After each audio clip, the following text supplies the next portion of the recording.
Près de 700 000 électeurs bissau-guinéens doivent départager 12 candidats ce dimanche 24 novembre.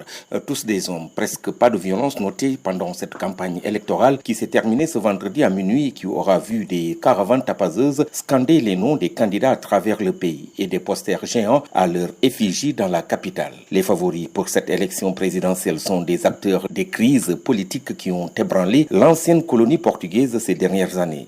Le président sortant José Mario Vaz, exclu du Parti africain pour l'indépendance de la Guinée et du Cap-Vert, le PAIGC. Il concourt en indépendant. Il est le premier chef d'État en 25 ans à avoir terminé son mandat, les autres ayant été tués ou renversés, une particularité bien bissau-guinéenne. Le premier ministre entre 2014 et 2015, Domingos Simões Pereira, chef de l'historique PAIGC, Umaru Sissoko Embalo, à la tête d'une dissidence du PAIGC, Nino Nabiam, battu pour rappel au second tour lors des présidentielles de 2014.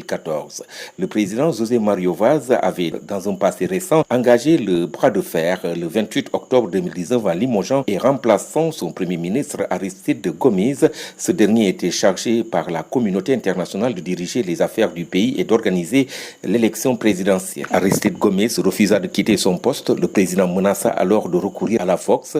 La légalité était, avec Aristide Gomes, s'accorder la communauté économique des États de l'Afrique de l'Ouest, la CEDEAO, l'ONU et l'Union européenne. Les agissements du président font courir des risques de guerre civile, s'était alarmé alors la CEDEAO. Ce coup d'éclat n'est pas le premier qui est connu le pays lusophone abonné aux crises institutionnelles. L'issue de ces élections présidentielles est donc très attendue. Seront-elles libres, pacifiques et transparentes?